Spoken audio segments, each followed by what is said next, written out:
Champions ലീഗിൻ്റെ round of 6 draw കഴിഞ്ഞു അല്ലേ. ബ്രാക്കറ്റ് എടുത്ത് നോക്കുകയാണെങ്കിൽ രസമാണ്. കാരണം ഒരു സൈഡ് ഭയങ്കര ഹാർഡും ഒരു സൈഡ് കുറച്ച് ഹാർഡ്നെസ് കുറവായിട്ടുള്ളതാണ്.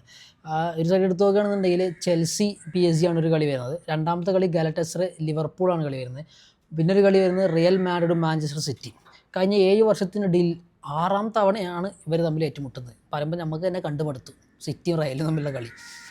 നമുക്ക് നല്ല പ്ലേയേഴ്സിന് വരെ മടുത്തുക്കണു. കാരണം കൊർട്ടോയ്സ് കഴിഞ്ഞതിൽ പറഞ്ഞിട്ടില്ലേ, അത് എപ്പോഴും സിറ്റിൻ്റെ കാരണം നമുക്ക് കിട്ടാൻ പോകണമെന്ന് പറഞ്ഞതാണ്. പിന്നെ വരുന്ന ഒരു കളി എന്ന് പറഞ്ഞാൽ Bayern മ്യൂണിക്കും അറ്റ്ലാന്റയും.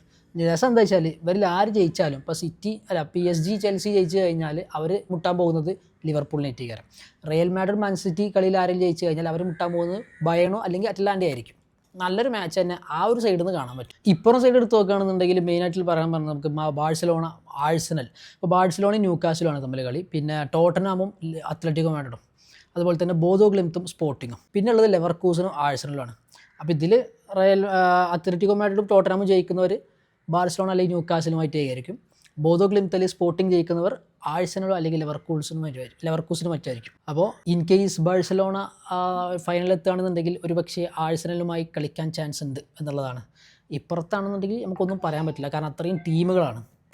Bayern Munich, city, Chelsea, PSG, Liverpool, real Madrid നല്ല ബെസ്റ്റ് ടീംസാണ്. അപ്പോൾ എന്തായാലും നല്ലൊരു ഡ്രോ തന്നെ കിട്ടിയിട്ടുണ്ട്. ഇനി ബാക്കി കളികൾ കാണാം.